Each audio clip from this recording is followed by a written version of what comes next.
Bien, eh bien écoutez, bonjour, bonsoir plutôt à tous, et merci d'être venus à cette cinquième édition du Club Digital. Cinquième édition, alors je dis bonjour aussi aux gens qui nous verront par caméra interposée, puisque nous sommes ce soir filmés, et tous nos débats et nos présentations seront accessibles sur le site de l'ARSEG très prochainement. Donc bienvenue à vous. Ce soir, notre intervention va tenir en 4 lettres, RGPD. C'est des lettres qui nous parlent en français, parce que je sais qu'en anglais, ça se dit différemment. Comment ils disent les Anglais? GDPR, voilà. Alors on va rester français, on va dire... on va rester français. Voilà, et donc ces 4 lettres nous obsèdent depuis un certain temps. Vous avez tous reçu dans votre messagerie un certain nombre de messages. Nous sommes RGPD, plus blanc que blanc. Voilà, donc ça a permis, moi, de voir que j'avais contacté des sites il y a 4 ans et qui ont profité de cette occasion pour faire un peu de communication et de la publicité. Mais enfin bon, c'est de bonne guerre. Donc on aimerait bien en savoir un peu plus et on a invité donc des gens ce soir qui sont spécialistes de ce thème-là. Voilà, mais il n'y a pas que ça. Il n'y a pas que ça. Et donc dès à présent, je laisse le micro à notre Lionel National qui va nous en dire plus sur l'organisation de cette soirée. À toi Lionel. Merci beaucoup Guy Kléber. Donc j'en profite pour saluer et remercier donc Guy Kléber, directeur immobilier de Banque Populaire Caisse d'Épargne, mais pas que lui, Eric Albisture aussi, Théréos, Thierry Alliot, Ericsson, et puis tous nos membres du groupe d'animation du club digital, René Bricot pour Orange, François Darcy pour Philips France. Merci à tous, puisque c'est grâce à vous que ce club existe, et puis vous phosphorez autour des sujets. Donc effectivement, on va parler RGPD, on va continuer sur notre lancée du dernier club digital pour ceux qui y avaient participé. Avec Anne-Aurore et Bureau Veritas, mais on va ouvrir sur la partie Big Data, traitement, analyse des données, nouveaux types d'indicateurs, quel type de services nouveaux aussi peuvent émerger du traitement, de la collecte, du traitement et de l'analyse des données du bâtiment et de l'environnement de travail. Et ça, ce sera avec Claude Gartizer, ici présent, et CSM, qui avait candidaté, qui avait déposé un dossier au dernier trophée ARSEG de l'environnement de travail. Et vous l'avez peut-être vu sur la scène, d'ailleurs, des derniers trophées ARSEG. Voilà. Donc, bonsoir, bienvenue à tous à nouveau. Vous êtes donc ceux qui n'êtes pas particulièrement passionnés par le match d'ouverture de la Coupe du Monde. Voilà. Si Russie, Arabie Saoudite, quand même. Et donc, il y a quelques minutes, il y avait 2-0 pour la Russie. Voilà. Et maintenant 3-0, donc je pense que la messe est dite. Voilà, terminé. Donc bienvenue à tous. Merci donc d'avoir choisi, et je vous comprends, la réunion du club digital de l'ARSEG, donc qui va parler de Digital Workspace. Je dois aussi remercier évidemment Wellio, voilà, Wellio Art & Co, qui nous reçoit dans ce très beau bâtiment. On aura l'occasion de visiter quelques espaces qui ouvrent, je crois, demain officiellement. Donc on l'inaugure, c'est ça, voilà, demain. Donc merci beaucoup à Wellio, qui nous avait déjà reçu la semaine dernière dans son site de Miroménil. Voilà, donc vous savez que Wellio, c'est la nouvelle filiale de ProWorking. Nous expliquerons peut-être pourquoi ils appellent ça ProWorking et pas Coworking. De Covivio, le nouveau nom de, on va voir si tout le monde a suivi, Foncière des régions. Ouais. Mais c'est une foncière française, donc absolument, voilà, de Foncière des régions. Voilà. Donc merci à eux. Je ne sais pas qui dira un mot sur... qui arrive bientôt. Bon, quand il viendra, on lui passera la parole. Et puis, on va démarrer tout de suite, vous savez, par le petit tour de table traditionnel. D'abord, qui assiste pour la première fois à une réunion de l'ARSEG? On est obligé de commencer par vous. C'est le bizutage. C'est comme ça que ça se passe. Voilà. Alors, qui êtes-vous? Qui êtes-vous? Que faites-vous?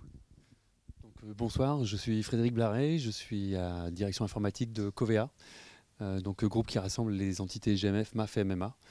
grand groupe mutualiste. Donc j'interviens ici pour Covea, qui est en train de réfléchir sur l'informatisation de ses bâtiments, et en particulier se doter de capteurs d'occupation. Donc dans toute la réflexion, donc l'aspect RGPD aussi était très intéressant. Voilà. En plein dans le sujet, super. Qui d'autre? Qui a levé la main?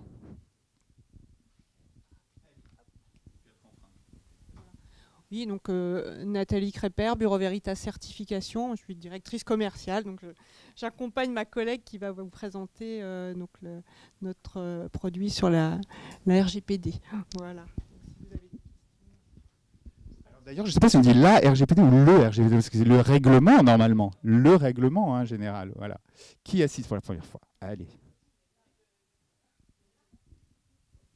Bonsoir, Naomi Douena, société Ingetel, donc bureau d'études en réseau télécom. Donc qui dit réseau dit données et dit protection des données. Donc également le sujet qui nous intéresse ce soir. Et enfin, voilà. Pardon. Merci. Bonsoir à toutes et à tous. Eh bien, écoutez, je dépends d'une filiale d'Engie, secteur de l'énergie donc. Cette filiale s'appelle Storengy. Nous faisons du stockage de gaz dans des roches. C'est un métier très particulier. Et là, je m'intéresse en fait à ce thème. Je m'appelle Jacques Bastiot, je suis en charge de la logistique. Je m'intéresse à ce thème parce que j'ai vu quelque part que le fait d'être en décalage par rapport aux règles, ça peut en fait valoir une pénalité de 4% du chiffre d'affaires du groupe. Et on a fait un calcul très rapide, ça représente pour nous des pénalités de 2 milliards 600 millions. Ça pique un peu. Mais pour vous, c'est rien, c'est rien.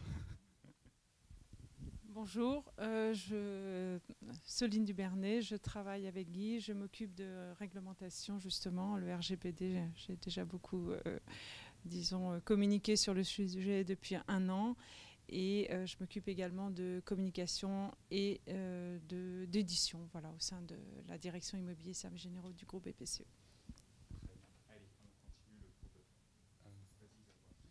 Grégoire, Grégoire Tess de l'ARSEG, donc je suis permanent en pôle études. Il va falloir parler plus fort parce que, alors, ce que je ne vous ai pas dit, c'est que nous avons un micro, mais qui est pour l'enregistrement que nous faisons de cet événement, mais qui ne retransmet pas, c'est particulier, le son c'est nous qui avons demandé à couper le son, voilà, parce qu'il y avait un petit décalage et que ce n'était pas très agréable. Voilà. Donc on parle dans le micro, mais on parle fort quand même.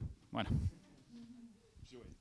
Donc Joël Marias, ancien directeur immobilier de Philips France et aujourd'hui en pleine action de conseil dans différents domaines et auprès d'entreprises. En ce moment sur un beau dossier. Ah oui. Oui. Aménagement, il faudra que tu m'en parles alors. Bonjour, Manon Zich. Donc moi je suis project manager chez Wellio, donc dans ces beaux espaces. J'ai travaillé sur ce projet-là d'Artenco. Et moi du coup j'ai participé à la création de cette activité de pro-working et je suis responsable des sujets RGPD parce que nous on recueille beaucoup de données, beaucoup de data. Donc voilà, ce sujet tombe bien. Je suis ravie de vous accueillir du coup sur ce bel immeuble. Merci beaucoup. Il faudra nous dire pourquoi vous parlez de pro-working tout à l'heure. Bonjour, Pascal Thomé, donc je suis responsable informatique au cabinet Incos et je suis concerné par le RGPD, notamment pour tout ce qui est des données de contrôle qualité qu'on effectue chez nos clients. Voilà.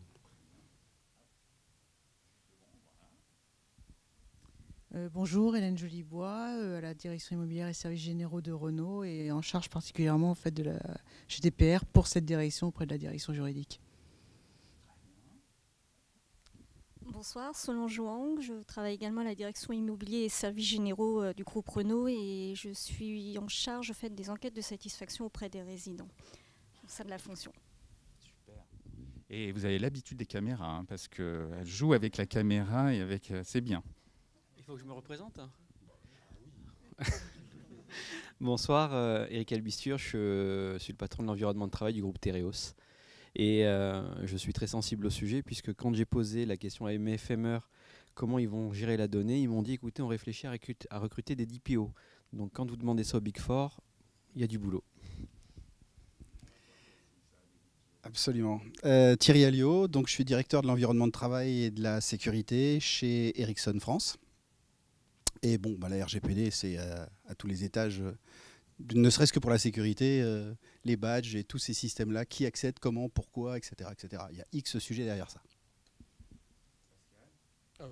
Pardon, Pascal Jean, j'anime une entreprise spécialisée dans le FM des déchets industriels. Donc si par hasard vous avez des entrepôts, c'est votre jour de chance. Mais sinon je viens juste pour m'informer, parce que comme tous, même nous toutes petites boîtes, 18 millions, la grande vague RGPD nous a submergés, et donc je veux en savoir un peu plus. Je me suis renseigné sur Internet, mais je sais qu'ici je vais avoir de la bonne info. 4%, ça fera moins que... Ça fera... Bonjour, Olivier Giquel, donc de l'ARSEG, permanent, et je m'occupe du pôle études et prospectives, travaillant principalement sur les budgets ratios, d'autres productions d'études. Et n'hésitez pas, bien sûr, à nous appeler si vous avez besoin d'avoir une interconnexion avec d'autres membres actifs, vous avez des problématiques sur tel ou tel sujet, on vous met en relation, on peut vous aider justement à répondre juste à différents besoins. Voilà. Bonsoir, donc moi je suis Fanny Lamarque, je suis en charge des services généraux chez Parfums Christian Dior et aujourd'hui je m'intéresse à la RGPD puisque nous avons un beau projet qui est de rendre, rapatrier tous nos sites sur un seul et même site et d'un point de vue sécurité, innovation et tout ce qui suit, je pense qu'on a du travail à faire.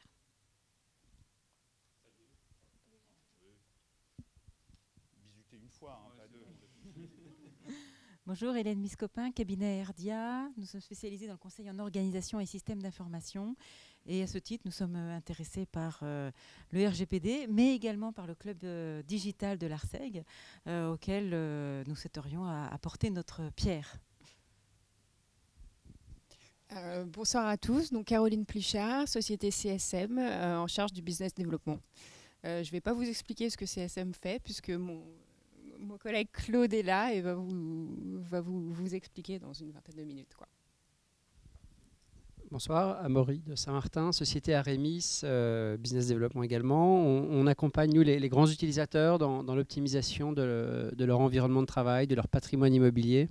Et ça passe notamment par la digitalisation de ces espaces de travail et l'intégration d'outils de gestion de patrimoine immobilier.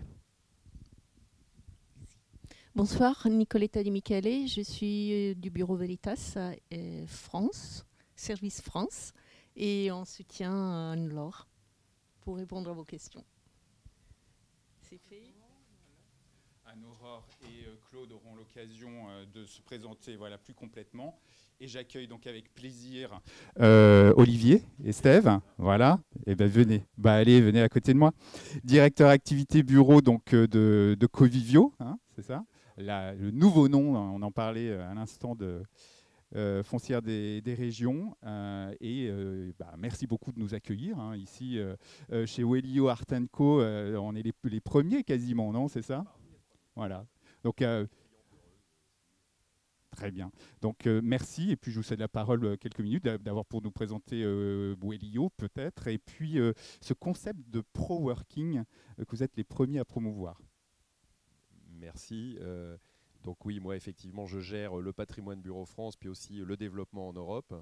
Et donc Covivio, très rapidement, donc on est une société d'investissement immobilier, mais on est plus qu'une société d'investissement, on est un opérateur global. On exerce absolument tous les métiers, donc on est propriétaire d'immeubles, on les loue, mais aussi on développe des opérations qu'on conserve, hein, contrairement aux promoteurs, qu'on garde et qu'on loue. Donc c'est toujours pour travailler notre patrimoine.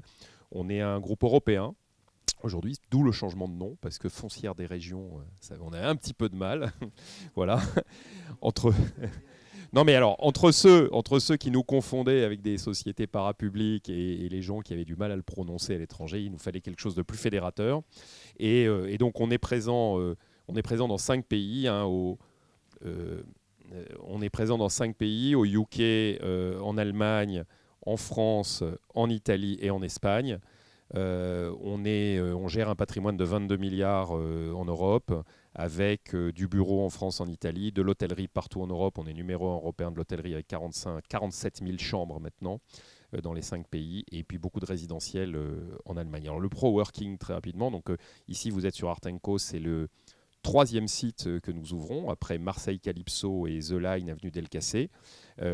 Pourquoi on en est arrivé à cette nouvelle offre? C'est qu'on a fait le constat que les entreprises avaient un certain nombre de problématiques à adresser, parmi lesquelles l'attractivité et la transformation des façons de travailler, et qu'elles ont toutes identifié que l'immobilier était un levier de performance, d'attractivité, et qu'on n'est plus seulement, nous, des fournisseurs d'un simple abri physique, à la limite.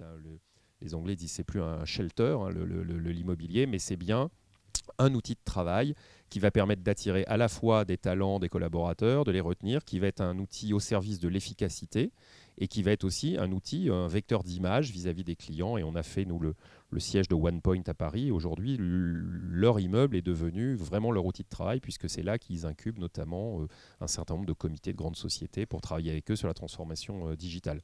Le deuxième point, le deuxième sujet, souci des entreprises aujourd'hui, c'est plus de flexibilité.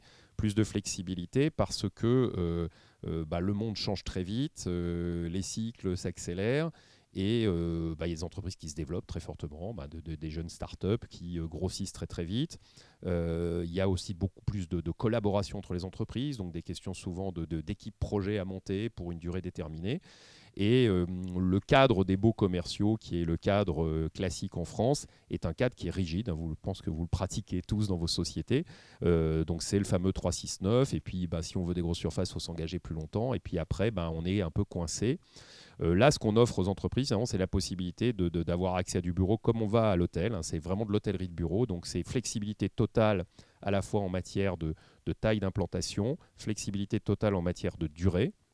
Et puis, une offre de service très étoffée et la création, dans un immeuble comme ici, mais dans les autres immeubles, d'une vraie communauté autour de l'immeuble, ce qui est aussi une nouvelle façon d'envisager le travail et d'envisager la collaboration au sein de l'entreprise, mais aussi entre les entreprises. Et dans un lieu comme ça, et c'est ce qu'on a par exemple aussi à Marseille sur The Line, vont se côtoyer à la fois des grands groupes, mais également des sociétés plus petites et qui vont avoir l'occasion, parce qu'il y a un certain nombre, vous le verrez lors des visites, de lieux collaboratifs, de détente, etc., qui vont favoriser les interactions. Et puis nous, notre rôle après, c'est aussi même de les provoquer en ayant, à travers des animations, l'organisation d'événements, l'organisation de conférences comme ici, qui pourront être accessibles à tous les occupants de l'immeuble. Donc provoquer ces rencontres. Et on a déjà sur Marseille une jeune start-up en communication qui travaille par exemple avec CMA CGM, et ils se sont rencontrés en jouant à la PlayStation d'abord, et puis après ils ont discuté de ce qu'ils faisaient, et puis après ils se sont dit tiens, on va faire un petit projet commun.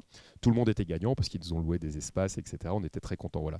Donc, et le pro-working, donc pourquoi? C'est parce qu'on dit, et on a beaucoup entendu les chefs d'entreprise qui disaient attendez, moi je veux bien donner un super cadre et tout ça, mais par contre c'est pour travailler, quoi. Voilà. Donc c'est pas juste pour écouter de la musique et jouer au billard. Donc en fait, nous, on a dit, on est des professionnels de l'immobilier, donc ce qu'on vous offre, c'est un vrai environnement de travail, quelque chose qui est un vecteur d'image aussi pour votre entreprise, quelle que soit votre taille, et avec une très grande qualité, et j'espère que vous l'apprécierez ici, mais on a mis beaucoup d'argent dans l'acoustique, dans le design, vous le verrez, etc., parce qu'on veut que ce soit... Avec qui vous avez travaillé au niveau du design intérieur, parce que c'est très chouette. Alors aujourd'hui, on a travaillé avec Colliers, en fait, qui nous accompagne dans cette aventure, et avec les équipes internes de Colliers en matière de design, avec l'idée qu'on avait, alors vous avez sans doute entendu parler de nos concurrents, des gens comme WeWork ou Spaces, qui eux déclinent le même univers, la même identité partout. Nous, à l'inverse, on a dit qu'il fallait qu'on respecte l'identité du lieu. Donc ici, vous verrez plutôt quelque chose sur le thème du voyage. Et donc, on a un certain nombre de lieux qui rappellent le passé de l'immeuble et puis la proximité de la gare. Sur The Line, on est près de la salle Gaveau, donc on est plutôt l'univers du spectacle. À Marseille, c'est plus le port, les docks. Voilà, donc essayer de donner aux gens aussi ce que les gens veulent aujourd'hui. À notre sens, c'est plus de standardisation. Au contraire, c'est vivre une expérience, l'expérience du lieu, vivre une expérience de travail qui soit enrichissante. Et puis par contre, bien sûr, personne ne perd de vue la performance. Donc il faut que le Wi-Fi marche, il faut que tout ça soit parfait. Voilà. Et là, tout marche pour l'ouverture qui est prévue demain. Voilà. Demain. Donc là, vous essuyez les plâtres, parce que dans le bâtiment, après tout, on respecte les traditions. Donc il y a forcément des petites choses qui ne vont pas. Non, mais oui, tout fonctionne. C'est un sacré barnum. Nous, c'est une nouvelle activité. Donc on a la chance de faire de l'hôtellerie. Donc on capitalise beaucoup sur cette expérience effectivement d'hospitalité. Mais par contre, tout est à faire. Oui, là, c'est un concept en création. Puis Manon et toute l'équipe sont sur le pont toute la journée pour en permanence recueillir aussi les avis des gens, faire évoluer le concept. Donc ça, c'est enthousiasmant. Voilà. Donc on a une petite start-up au sein de Covivio. Super. Bon, merci beaucoup. Et la RGPD, ça nous intéresse beaucoup. Exactement. Voilà, parce qu'on est au cœur du sujet, parce qu'on a des clients individuels. Et puis dans l'hôtellerie, on en a. Et puis le résidentiel en Allemagne également. Merci beaucoup encore donc, de nous accueillir. Et on aura l'occasion de voir effectivement un certain nombre d'espaces, notamment juste après pour le cocktail. Vous verrez qu'il y a un très chouette lieu. Moi qui suis sensible en plus à l'art déco, là vraiment, ça a vraiment été respecté. Hein. L'esprit art déco a été respecté dans les moindres détails. J'aime beaucoup. J'ai l'impression de me retrouver dans la série Hercule Poirot. Donc ma série préférée. Comme ça, vous le savez. Allez, on attaque tout de suite donc avec le Digital Workspace.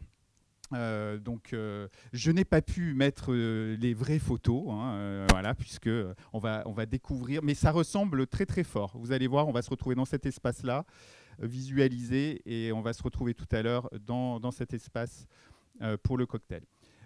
Donc deux temps, comme vous l'a présenté déjà Guy, le référentiel RGPD, mais qui est déjà entré en vigueur avec Anne-Aurore Ruget qui nous parlera du référentiel développé par Bureau Veritas. Et puis avec Claude Gartizer et CSM, on s'intéressera aux solutions Big Data appliquées à l'environnement de travail. Tout de suite, j'appelle à côté de moi Anne-Aurore Ruget. Sous les applaudissements, non. Ça, c'est un accueil de star. Hein. Ouais, voilà. Bonjour, donc bonsoir, voilà Anne-Aurore. Oui, je suis Anne-Aurore Ruget, je travaille chez Bureau Veritas Certification. Je suis manager sur la technologie de l'information, sécurité de l'information. Donc je travaille spécifiquement sur les certifications ISO 27001, 22301. Je ne sais pas si ça vous parle, en fait, c'est des certifications ISO vraiment sur sécurité de l'information, continuité de l'information. Et puis depuis 1 an et demi, je fais partie du groupe de travail RGPD pour développer le référentiel de certification Bureau Veritas pour répondre au règlement RGPD ou GDPR. Oui. Voilà. Alors ce règlement est entré en vigueur le 25 mai. Tout à fait. C'est ça. Donc maintenant on est dans les... Alors petite question piège dès le départ, est-ce qu'on sait si toutes les entreprises, ça y est, sont au top? C'est pas piège, hein. On sait bien que les entreprises ne sont absolument pas en conformité. Voilà. Et très loin de l'être, c'est même pas la peine de dire que 10% sont en conformité. Non, 10% sont même pas en conformité. Voilà, donc on est très très loin de les entreprises qui ont démarré la démarche de mise en conformité sont déjà bien partis, on va dire. Et puis on peut dire aussi que sur un point de vue européen ou même international, c'est très variable. Voilà, les Français ne sont pas forcément les premiers à choisir de se mettre en conformité. On a un peu plus d'avance sur d'autres pays. Voilà. D'où l'intérêt d'une certification. D'où l'intérêt d'une certification, tout à fait. Voilà. Alors, je vous laisse Alors la le parole, contexte. Voilà, le contexte, c'est le fameux règlement RGPD, donc, qui est applicable aujourd'hui et qui concerne toutes les entreprises qui traitent des données personnelles. Alors les données personnelles, c'est toutes les données qui peuvent être attachées de façon directe ou indirecte à une personne, donc à nous, citoyens, consommateurs.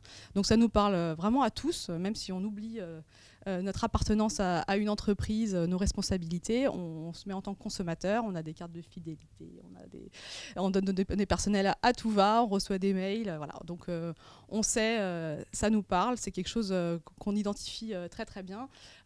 Et donc ces données, elles sont partout, on ne sait même pas exactement où elles sont. Donc le règlement est arrivé pour justement faire un peu de ménage dans tout ça, donner des droits aux citoyens, qu'ils soient capables de maîtriser à nouveau l'emplacement de ces données, la qualité de ces données, avoir une vraie harmonisation sur le point de vue européen et même international des règlements, enfin des règles en fait qui seront appliquées pour le traitement de ces données. Et puis le traitement, c'est quoi le traitement? C'est un peu tout aussi, c'est visualiser une donnée, c'est traiter une donnée. En fait, toutes les entreprises sont concernées, on peut vraiment le dire, par la protection des données personnelles, même si ce n'est pas les entreprises B2C, des données professionnelles, une adresse mail professionnelle, un numéro de téléphone, mail et aussi considérées comme une donnée personnelle. Et puis les données RH, bien sûr, aussi sont des données personnelles. Donc les nouveaux droits, le droit à l'oubli, La portabilité, c'est juste voilà, on le rappelle parce qu'on l'a vu, mais voilà. Donc l'idée, c'est vraiment d'avoir accès, de pouvoir vérifier la qualité, de pouvoir la faire modifier. Donc on s'assure qu'on a bien validé le consentement, qu'on est bien d'accord sur le fait qu'une entreprise traite nos données. Ça, c'est un changement important, puisque... Alors l'essentiel des droits était vraiment dans la loi, en tout cas pour la France, dans la loi informatique et liberté. Donc si on remet dans le contexte, elle n'était pas vraiment appliquée, la loi informatique et liberté, puisque la CNIL n'avait pas non plus un pouvoir très important au niveau des sanctions. Mais nous, Français, on était déjà en fait beaucoup couverts par la loi informatique et liberté. Mais évidemment, maintenant, c'est mis en lumière par le RGPD.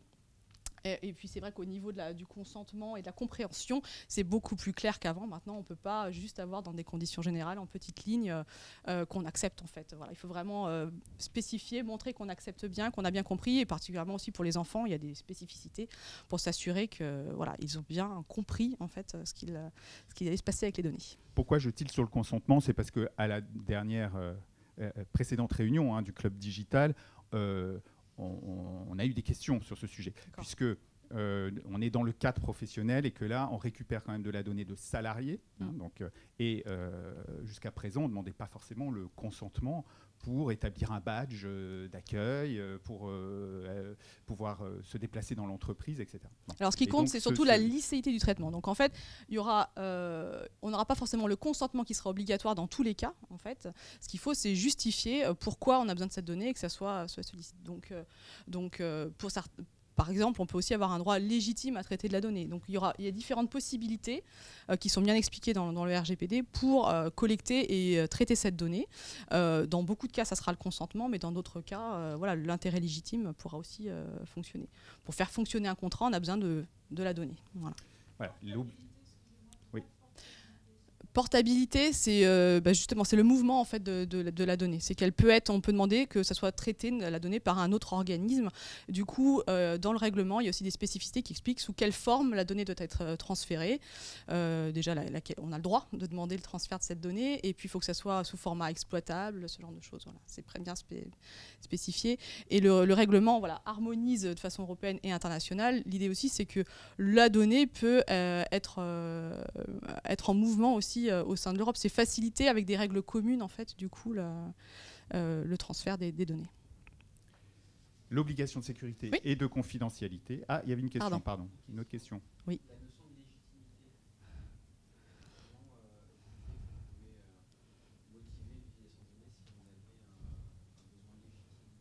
Alors, c'est justement, faut pouvoir le justifier. Par exemple, quand on fait nous, par exemple, pour la certification, on a besoin de recueillir un certain nombre d'éléments pour faire fonctionner un contrat en fait, de certification. Donc, on va collecter l'information de façon limitée, dimensionnée pour pouvoir faire fonctionner ce contrat. Mais on va, en fait, on ne peut pas, par exemple, donner l'information à notre client des dates d'audit, ce genre de choses, si on n'a pas les contacts, par exemple, basiquement. Donc, on ne va pas collecter beaucoup plus que le numéro de téléphone, l'adresse email, mais c'est bien un intérêt légitime pour faire fonctionner le contrat qui nous permet de collecter, en fait, Ah bah non. Non, dans la mesure où c'est proportionné, en fait. Il faut juste avoir bien un but bien défini. Vous limitez la collecte à un but bien défini. Bien sûr, il y a un consentement. La donnée, on l'a bien collectée en accord avec la personne, puisque la personne remplit le formulaire parce qu'elle demande, en fait, le fonctionnement d'un contrat. Je ne suis pas claire. Une simple carte de visite devient une question. Une carte de visite, totalement, est tout à fait un traitement de données, oui. Exactement. On peut considérer que c'est un consentement, mais oui, effectivement, vous donnez votre carte de visite, c'est que vous consentez à donner cette donnée, oui. C'est votre carte. À la personne en face. Elle n'a pas le droit, effectivement. Il y a un problème, évidemment. On va venir après sur les différents points de sécurité. La carte de visite collectée, si elle est laissée sur un bureau à la vue de tout à chacun et que il n'y a aucune sécurité. Les organisateurs de salons vont se faire des nœuds au cerveau, je pense. Ouais. Mais tout à fait, oui. Et là, on est sur un point, on va dire, Alors, presque anecdotique. On pour avance autant, à du Aurore RGPD. sur les obligations donc nouvelles pour les entreprises. Donc avant tout, c'est les droits, et puis après, évidemment, des obligations pour les entreprises pour pouvoir s'assurer de ces droits-là.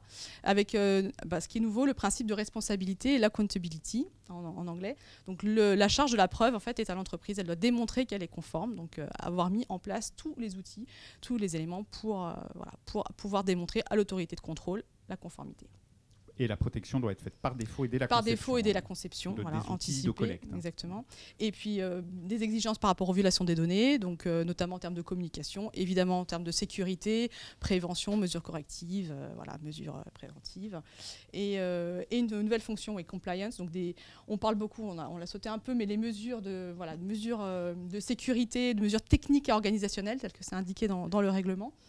Donc dans les mesures organisationnelles, on a la fonction de DPO, donc Data Protection Officer, qui est désignée, donc qui est obligatoire dans certains cas, mais qui dans tous les cas, et même si c'est pas un DPO officiellement nommé, est important puisque c'est lui quand même qui pilote la conformité. Donc il faut quand même un pilote dans l'avion pour s'assurer de cette compliance. Et ça c'est obligatoire ou c'est non, recommandé? Alors dans certains cas c'est obligatoire, pas dans tous les cas. En tout cas c'est recommandé d'avoir quelqu'un pour gérer la conformité. Donc on l'appelle DPO, on l'appelle pas DPO, mais c'est important. Et on parlait en introduction des pénalités, des fameuses pénalités. Qui va rassurer quand même.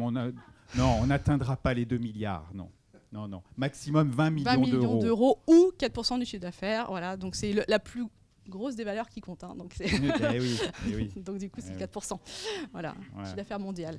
Ouais. Si on a mis en place des outils pour démontrer cette conformité, pour montrer déjà qu'on a mis en œuvre un maximum d'éléments pour être conforme, les pénalités sont bien réduites. Voilà. D'où l'intérêt aussi de la certification qui vous permet de démontrer que vous avez mis en place des outils. Voilà, tout à fait. Et juste une question, j'ai entendu dire que l'autorité de contrôle cette année serait plutôt laxe, serait plutôt en mode prévention. Alors il n'y a pas rien d'officiel sur ce point-là, mais effectivement, en tout cas pour la France, la CNIL communique beaucoup sur le fait que, voilà, effectivement, le RGPD est rentré en vigueur. Les entreprises ne sont pas conformes, en tout cas pour la plupart.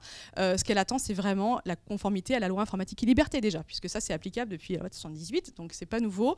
Les entreprises doivent maintenant connaître les exigences par rapport à la loi de 78. Et puis, la nouvelle version aussi de la loi informatique et liberté qui arrive. Mais donc les premiers contrôles porteront sans doute, il n'y a rien d'officiel, mais enfin dans la communication sur ces points-là. Donc avant tout, on peut suivre ce que dit la CNIL. Elle explique bien, elle sensibilise bien. Nommer un pilote, faites des inventaires, il y a les étapes qui sont bien indiquées. Et puis concentrez-vous d'abord sur la loi informatique et liberté. Voilà. Oui, Pascal. Quand vous dites toutes les entreprises, ce sont toutes les entreprises européennes? Alors, oui, ça, je n'ai pas été... Donc, c'est toutes les entreprises qui traitent des données de citoyens européens. Voilà, c'est un point clé. Donc, Google, évidemment, des data centers en Inde sont concernés. Pour le coup, c'est extraterritorial. Oui. Une association est concernée, tout à fait. Pas toutes les entreprises, tout organisme. En fait, dans notre référentiel, on parle de terme organisme. Y compris l'ARCEG. Y compris l'ARCEG. Tout à fait. Ok. Je pense qu'on peut avancer. La certification. Donc la certification. Donc en fait dans le règlement vous avez l'article 42 et 43 qui parlent de mécanismes de certification audit de tierces parties. Voilà. Donc c'est bien défini. C'est défini comme des outils qui peuvent aider justement à démontrer cette conformité. Et donc il y a des règles qui ont été définies. Pas entièrement, c'est aussi aux autorités de contrôle après de définir les règles de reconnaissance de la certification. Mais nous, on a travaillé sur cet article 42. On a voulu rendre en fait auditable le RGPD. On s'est basé sur les référentiels qu'on connaît bien, l'ISO 27001 pour tout ce qui est sécurité de l'information, l'ISO 9001 pour la qualité, la business continuité 301. Donc toute notre expérience en termes de schéma de certification pour connaître comment écrire des règles auditables, et on a incorporé les exigences du RGPD. Alors pour tout ce qui est évidemment connaissance juridique, on s'est appuyé sur le cabinet Lexing Alain Bensoussan qui lui nous a apporté cette expertise, cet œil juridique que Bureau Veritas n'avait pas directement. C'est pas anodin. On peut continuer, voilà, on en est là. Donc on a commencé à peu près en décembre 2016 vraiment à écrire les exigences. Et puis on a fait une consultation de parties prenantes, on a échangé avec différentes autorités de contrôle, notamment la CNIL, mais pas seulement, l'autorité anglaise par exemple, ICO, aux Pays-Bas, AP. On a pris en compte leurs commentaires, on a rencontré aussi la DGE. Et puis on a lancé officiellement notre référentiel de certification. On a consulté aussi évidemment des entreprises, des DPO, des experts dans le domaine, mais pris en compte leurs commentaires. Et on a lancé officiellement le référentiel en octobre dernier. Donc il est public, disponible sur notre site. La version officielle, c'est la version anglaise, qu'on a voulu un référentiel international, vraiment applicable à tous. Mais voilà, la version française existe maintenant. Il y a aussi une version italienne, espagnole. Oui. Il est vraiment public, vous pouvez le télécharger. Il y a les liens dans la présentation. Vous pourrez vous cliquer, chercher les liens.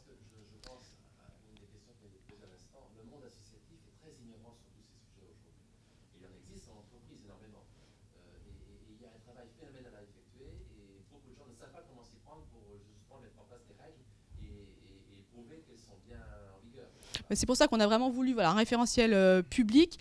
On sait très bien qu'aujourd'hui, il y a peu d'entreprises prêtes à être certifiées vraiment demain, parce que c'est vrai que la certification, elle arrive une fois que l'entreprise elle est déjà en conformité.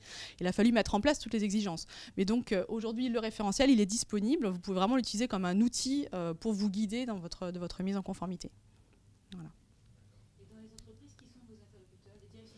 C'est assez variable. Direction juridique, direction de la conformité. On a aussi direction système informatique aussi. Ça change, c'est assez varié. Mais c'est vrai que essentiellement, ça a été décidé par le juridique maintenant. Maintenant, ça se cadre un peu plus. Ça a plus hésité un petit peu au départ. Alors la structure et le contenu du référentiel. Donc la structure. Donc on a pris une structure classique parce qu'on la voulait complètement compatible avec les certifications existantes pour qu'une entreprise qui soit déjà à 9001 par exemple, donc certifiée sur la qualité, ou les 27001 sur le système d'information, qu'on puisse bien intégrer le système, que ce ne soit pas un référentiel de plus à coller sans cohérence. Donc avec évidemment une approche PDCA. Un référentiel, je disais, donc international, donc applicable partout, à tous les maillons de la chaîne. Donc on le veut aussi bien pour le sous-traitant que pour le responsable de traitement. Donc il y aura des clauses évidemment qui seront plus applicables aux responsables de traitement qu'aux sous-traitants. Tout au long du cycle de vie des produits, des services, oui, parce qu'il y a aussi cette notion de protection des données par défaut et dès la conception.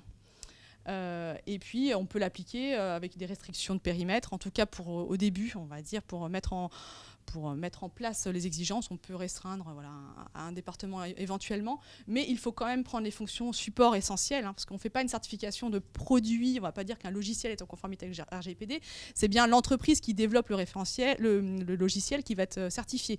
Donc il y aura le produit qui sera couvert par le scope par exemple, mais on aura aussi les ressources humaines, le service IT, le marketing, le juridique, parce que c'est des choses, des services qui sont clés dans la protection des données personnelles.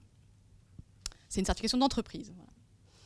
La structure du référentiel, donc ça c'est une structure un peu classique en termes ISO, et on a des chapitres clés. Donc vous avez l'organisation, la structure, vous avez retrouvé la politique de protection des données, donc c'est des choses qui sont bien définies, le système documentaire tel qu'il est indiqué dans le règlement par exemple, l'organisation, donc l'organigramme, le personnel, comment on organise justement la protection des données.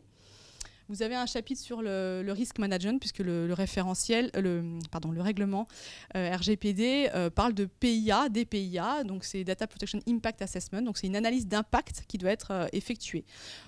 Maintenant, les entreprises en général sont habituées à l'analyse d'impact. C'est l'approche risque, en fait, elle est vraiment essentielle. Et donc, le RGPD l'a aussi bien prise en compte. Donc, on va faire cet inventaire de données, faire une analyse pour voir quelles mesures on va mettre en face pour traiter correctement la donnée. Vous avez une partie management system, mais qui n'est pas le cœur en fait, du référentiel. C'est une partie pour s'assurer du maintien de cette conformité, comme on a dans la plupart des schémas de certification. Vraiment, c'est comment vous vous assurez la continuité de ce fameux PDCA qu'on voyait tout à l'heure. Des exigences produits et services avec le Data Protection by Design et by Default. Voilà, donc dès la conception, vous devez mettre en place les outils pour s'assurer que vous êtes conforme à tous les droits, notamment des utilisateurs. Et l'opérationnel control, sur cette partie-là, vous aurez tout ce qui est registre, qui est aussi indiqué dans le règlement, avec un registre spécifique pour la partie sous-traitance, un registre spécifique pour le responsable de traitement. Vous avez aussi toute la partie sous-traitance spécifique, donc le contrat que vous devez avoir avec vos sous-traitants pour bien maîtriser la conformité par rapport au RGPD.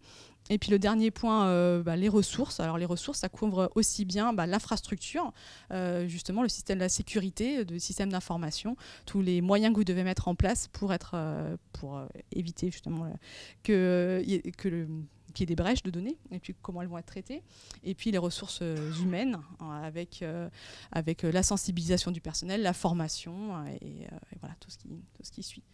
Bien sûr, on peut échanger plus en détail sur les points techniques.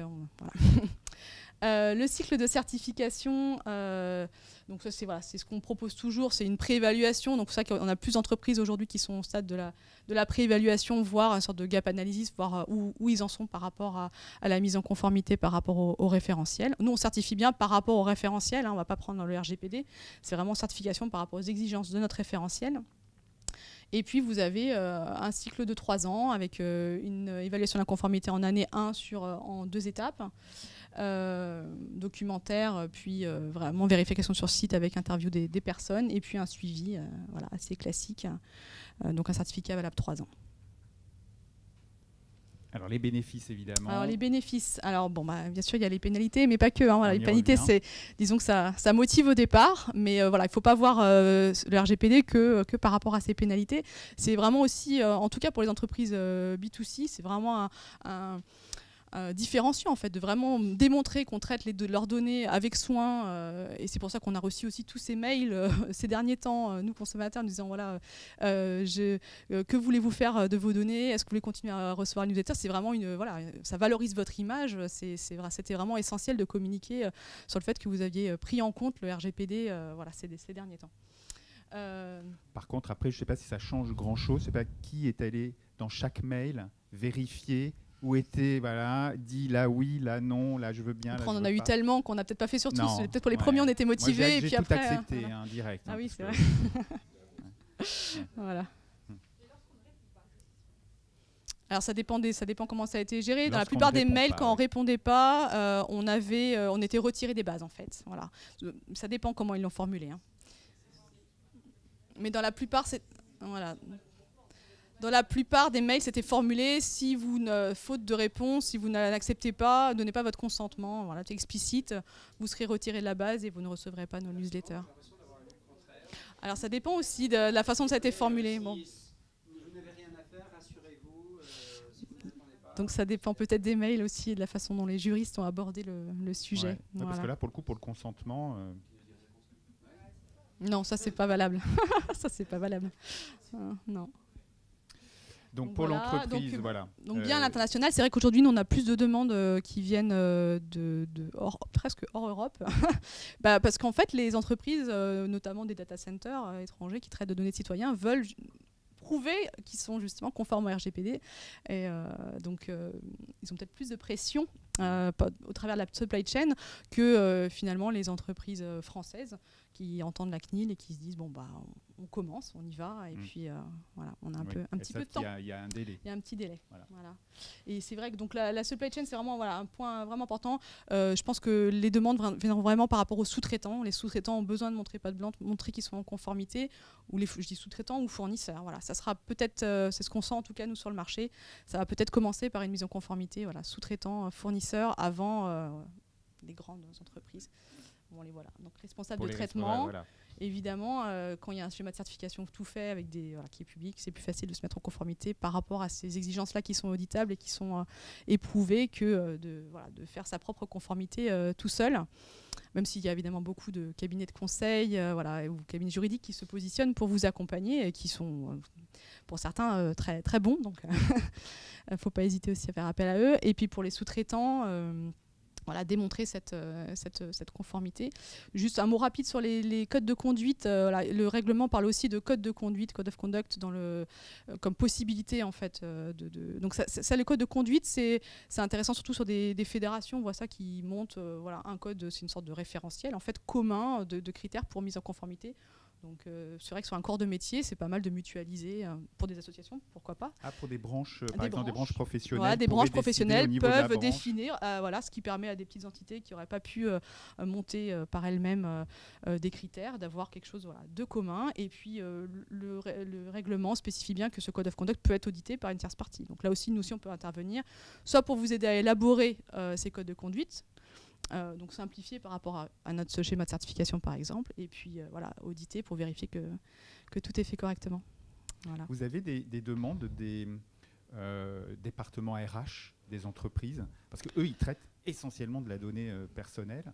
Alors on n'a pas eu de demande que de département RH, non, pour l'instant. Voilà, mais oui, c'est que ça couvre, on a des questionnements sur la façon de mettre en place. Oui. Mais ça, en général, c'est plus pris globalement au sein de l'entreprise. Parce que du coup, là, dans la certification, évidemment, on comprend quand on collecte de la donnée de clients. Oui. Mais toutes les entreprises collectent de la donnée personnelle. Non, oui, donc c'est pas que les clients, salariés, voilà, exactement. Et nous, on différencie bien. Et c'est sûr que le temps d'audit, donc forcément le dimensionnement pour nous aussi, il va être différent. S'il y a de la donnée B2C, il y a plein de données. Une entreprise marketing qui va collecter un flux de données très important aura beaucoup plus de travail évidemment pour mettre en place. Et puis nous aussi pour auditer, il y aura beaucoup plus de travail. Mais dans tous les cas, on aura toujours la donnée RH, au moins des salariés à voir. Et c'est traité de la même façon. Elle n'est pas traitée à part. Non, elle est traitée de la même manière, exactement. C'est-à-dire qu'un salarié qui refuserait de donner ses données personnelles. Et ben là aussi, on va retourner sur l'intérêt légitime. Il y aura des clauses pour lesquelles l'entreprise aura bien besoin des données, mais par contre, ça sera toujours en proportionnalité limitée aux besoins.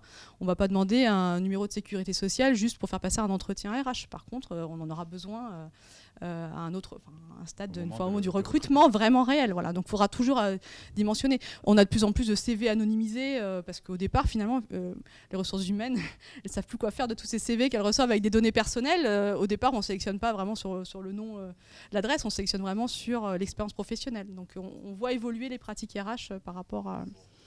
Voilà. Oui, mais voilà, on n'a pas le droit, tout à fait, mais c'est dedans. Donc, oui, quand on envoie les CV, c'est dedans. Après, il faut les détruire. Et voilà. Est-ce qu'il est prévu à l'avenir un référentiel ISO autour de ces sujets ? Parce que Securitas ait un référentiel, c'est très bien. C'est très bien, oui. Securitas, pardon, excusez-moi. C'est mieux quand c'est Bureau Veritas que Securitas. Ouais, c'est vrai. Bon, d'accord. On arrivera peut-être à faire reconnaître notre référentiel pour qu'il devienne une norme ISO. Mais concrètement, au niveau de la norme, il est quand même infiniment plus logique et pertinent pour Monsieur Tout-le-Monde d'avoir une norme type ISO. Alors le problème, c'est que les délais de développement d'une norme ISO sont extrêmement longs. Donc évidemment, nous, en organisme privé, on contribue tous en fait pour le développement de ce genre de normes. On fait partie des comités, on fait partie des discussions. Mais ça sera beaucoup trop long. Les entreprises ont besoin d'un outil aujourd'hui. Même si on attendait le calendrier des autorités de contrôle, comme la CNIL, on n'aurait pas encore publié le référentiel, puisqu'il n'y a pas encore de règles de reconnaissance. J'entends, mais c'est quand même pas tombé donc de ça viendra. Ça fait un certain temps que ce genre de choses apparaissent. Donc ça viendra. L'ISO aurait pu se réveiller beaucoup plus tôt. Oui, mais les faits, ça viendra. Donc on préfère nous ne pas attendre. Il y a un référentiel, on fera évoluer évidemment en fonction des projets ISO éventuels. On fait déjà évoluer par rapport aux recommandations des autorités de contrôle. Donc là, par exemple, la CNIL, pour l'instant, n'a pas voulu ouvrir de processus de reconnaissance des schémas de certification parce qu'elle travaille déjà sur la certification de personnes DPO. On va parler un peu après. Donc aujourd'hui, on est par exemple en discussion avec l'autorité de contrôle aux Pays-Bas, AP, qui elle, a déjà décidé d'accepter qu'on lui soumette en fait notre référentiel de certification pour une reconnaissance officielle. Voilà. Donc après, si c'est reconnu par les Pays-Bas, ça sera reconnu à l'échelle européenne, voilà, puisque c'est un règlement européen. Mais on est obligé de passer par chacun à son échelle de temps en fait. Voilà. Et on voit bien que c'est au sein de l'Europe, on a une règle commune maintenant, ça s'harmonise, mais les échelles de temps sont différentes. Et ce qu'on a pu voir sur d'autres normes où il y avait un référentiel qui a été créé dans un pays et qui inspirait la norme, il n'y a aucun pays en Europe qui a fait le pas, je sais pas, le BSI en Angleterre ou autre pour, ok, avec le Brexit, c'est un peu spécial, d'accord. Mais concrètement, il n'y a aucun organisme dans aucun pays en Europe qui a fait cette démarche de certification qui permettrait. On n'a pas de reconnaissance officielle. Non, on n'a aucun référentiel de certification aujourd'hui RGPD reconnu, valable chez tout le monde. Non. Public. Voilà. Autre question. Jean-Pierre Mazurier, humaniste. Oui, juste une petite question. Comment se positionne l'État avec ces fichiers, ces données vis-à-vis de la réglementation? Parce que j'imagine bien que je ne vais pas écrire au ministère des Finances en leur demandant le droit à l'oubli. Je sais pas si Est-ce que je peux leur demander l'extraction de mes données, par exemple? Vous, en tant que consommateur, vous avez le droit, bien sûr, de saisir la CNIL pour demander ce genre d'informations. Je ne sais pas comment c'est applicable, évidemment, pour eux aussi. Voilà, je sais que la CNIL, en tout cas, elle-même communique sur sa propre mise en conformité RGPD régulièrement. Donc voilà, il y a différentes instances. Après, je ne sais pas vous dire où ils en sont. En tout cas, ils ne vous demandent pas de valider l'autorisation des accès aux données. Ils font justifier la licéité du traitement et puis voilà, vous pourrez toujours si demander... Si vous refusez, je ne sais pas comment ça se passe. Ouais.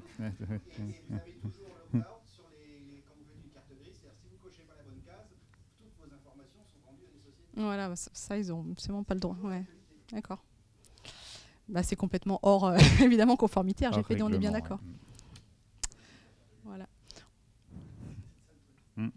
Je pense qu'après, on passe à la certification DPO. Voilà, donc ce que je vous disais, vraiment un guide aujourd'hui, même si vous n'êtes pas prêt, voilà, prenez les référentiels de certification comme des guides et des outils. Et on est vraiment à votre disposition pour échanger sur le contenu, si vous avez des questions, voilà, pour que vous compreniez bien en fait, ce qu'on attend en fait, en termes de certification. On ne vous conseille pas, on ne vous accompagne pas parce qu'on est certificateur, mais on est là pour répondre à vos questions. Alors, un petit mot sur la certification de DPO, puisque ça, c'est vraiment les demandes principales aujourd'hui, c'est ça, puisqu'il faut bien un pilote pour piloter cette conformité et que le règlement spécifie que le DPO doit être compétent, démontrer sa compétence. Voilà, il y a les rôles, les missions et la compétence. Et du coup, nous, Bureau Veritas, on était déjà sur la certification de DPO et certification de personnes en Italie depuis de nombreuses années. Et on a décidé de faire un référentiel vraiment international. Donc on a appliqué le référentiel avec les critères de la France et on a lancé en octobre dernier la certification de personnes. Donc on qualifie sur la base de notre référentiel des organismes de formation qui délivrent des formations sur le RGPD, et spécifiquement sur la mission de DPO. Et puis ensuite, les personnes qui ont suivi cette formation, après validation d'un certain nombre de prérequis, peuvent passer un examen écrit, et s'ils valident l'écrit, un oral.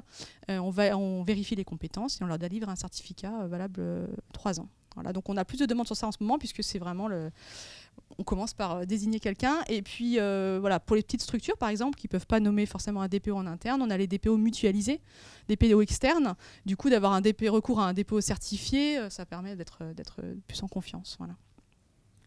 Donc, voilà. Vous avez qui a déjà des DPO ou des délégués? Ah oui, il y en a déjà quelques-uns. Oui, question. D'accord. Le DPO, c'est nouveau. Avant, on avait les correspondants CNIL qui avaient un statut juridique un peu particulier, puisqu'ils pouvaient se retrouver en front avec une direction générale. Et ils avaient un cadre d'employés protégés, quelque chose comme ça. Le DPO, il évolue dans quel cadre juridique? Est-ce qu'il rejoint le correspondant CNIL? Et globalement, est-ce qu'il a un statut d'employé protégé?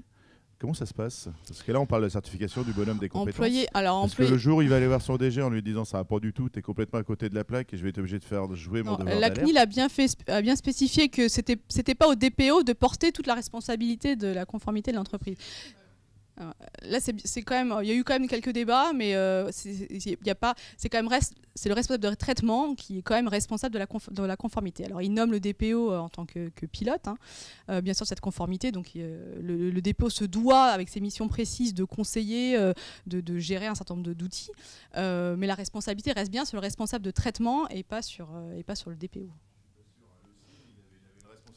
Pénale, alors justement, il y a une différence entre le SIL. Alors, je sais qu'avec notre partenaire Alain de Bensoussan, on a eu quelques débats parfois sur ces points-là, mais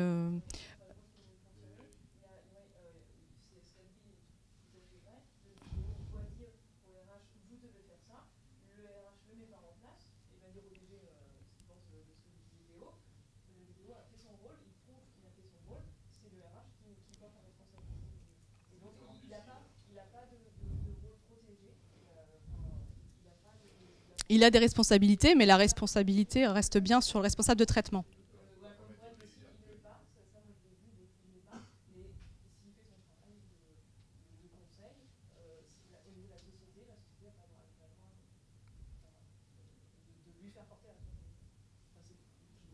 Tout à fait.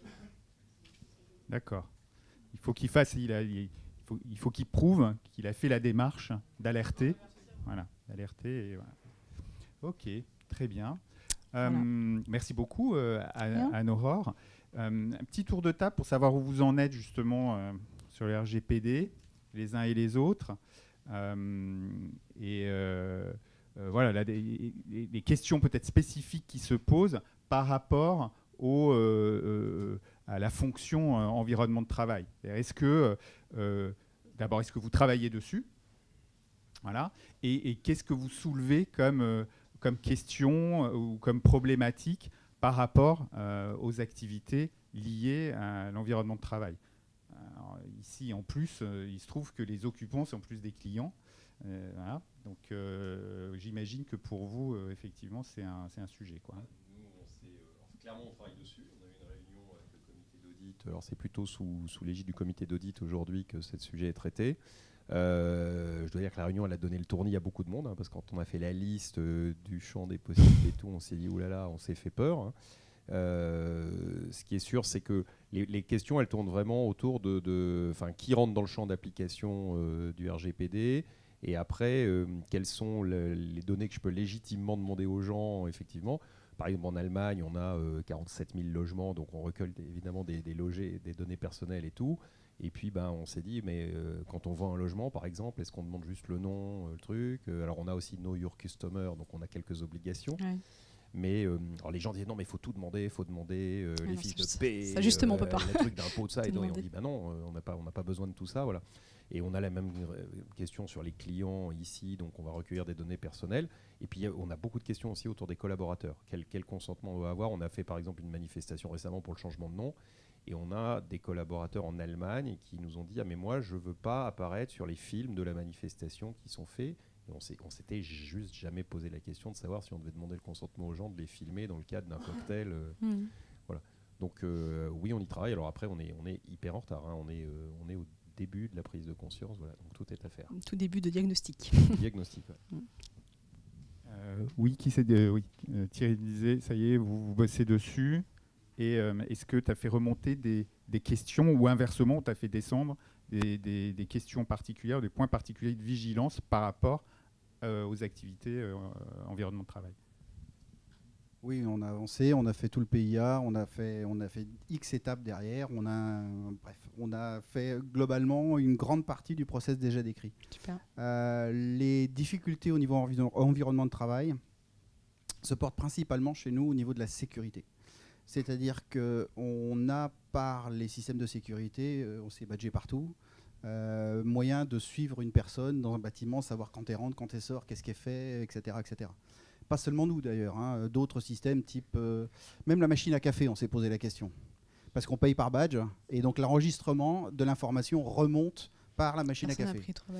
Bref, si on cherche, l'enfer est dans le détail, et on est clairement dans ces sujets au niveau badge et sécurité à un niveau de détail très poussé. Donc on tombe derrière sur des questions de combien de temps on garde l'information, dans quel but, quelle information on garde, qui peut y accéder, etc., etc. En gros, ce qui a été décrit là.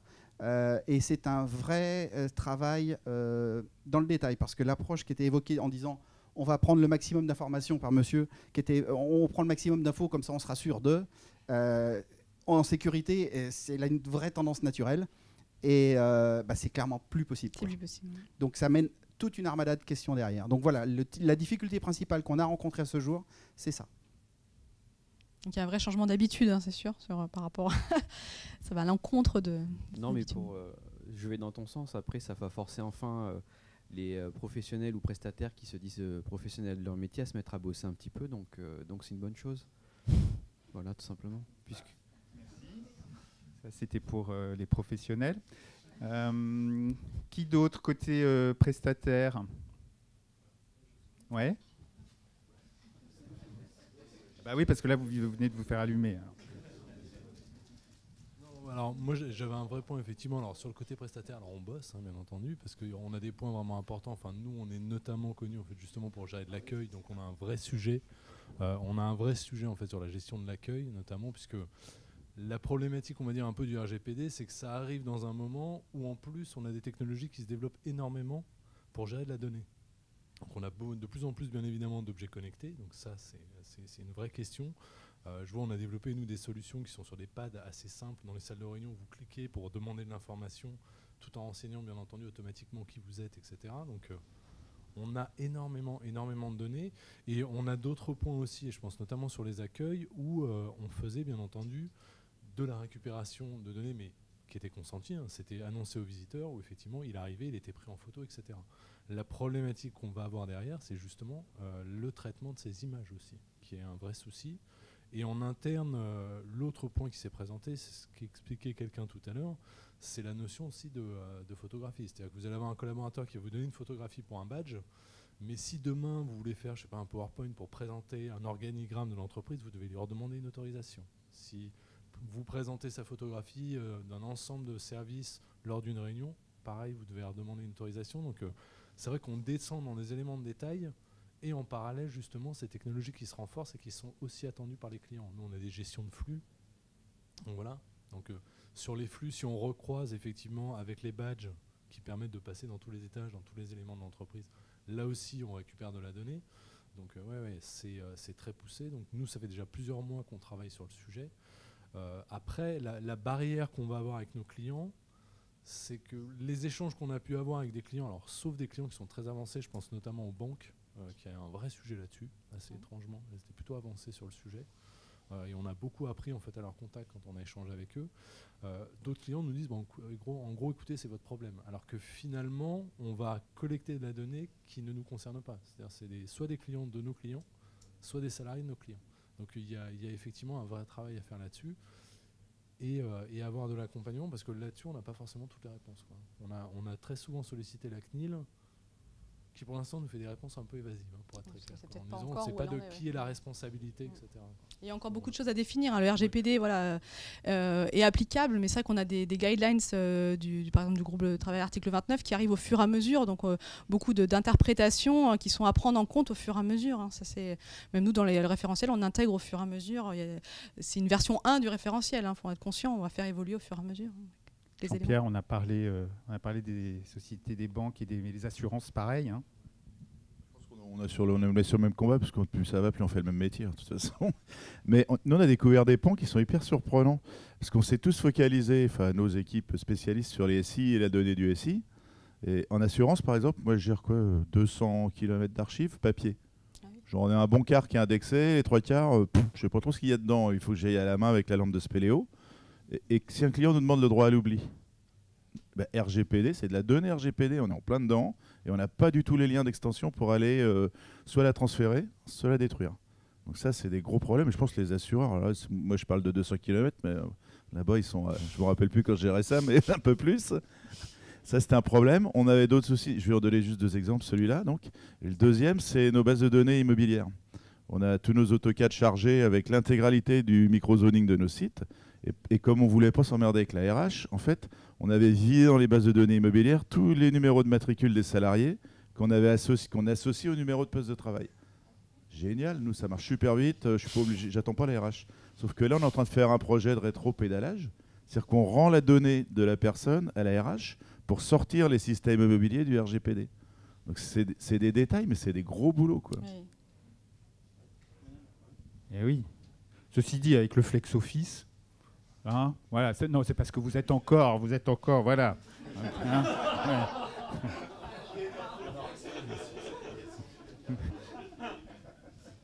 Juste un petit peu en complément. Il faut aussi voir où sont stockées nos données. Je suis en train de mettre en place là, à BPCE un logiciel pour la gestion des baux. Il y a une donnée sensible et ces données sont dans les clouds. Et on me demande de crypter les données. Alors qu'elles auraient été stockées en interne, je n'aurais pas eu besoin de les crypter. Là, je suis obligé de crypter. Qui rajoute quand même 200 000 € au projet, c'est une taille, mais l'éditeur, lui, se frotte les mains. Voilà. Sinon, il y a aussi d'autres données, comme on a tous, c'est la gestion des flottes automobiles avec la liaison entre la carte grise, la personne.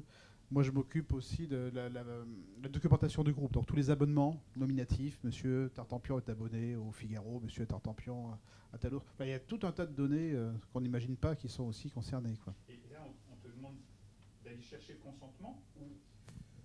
Pour l'instant, on est sur l'identification. Voilà, on va voir après comment la cartographie, c'est vraiment le point. Il faudra aller chercher le consentement sur les données, bah, sur tout ce qui est évidemment marketing, oui, évidemment, oui. D'accord. Autre question, réaction, oui. Doit-on demander le consentement de tous nos clients, puisqu'on a tous nos clients dans nos bases de données, donc on va nominativement leur dire est-ce que vous restez dans nos bases de données? Alors ça peut être fait comme les mails qu'on a reçus. Il faudra demander oui à tout le monde s'ils sont d'accord pour éventuellement rester dans vos bases de données. En fait, ça dépend vraiment de...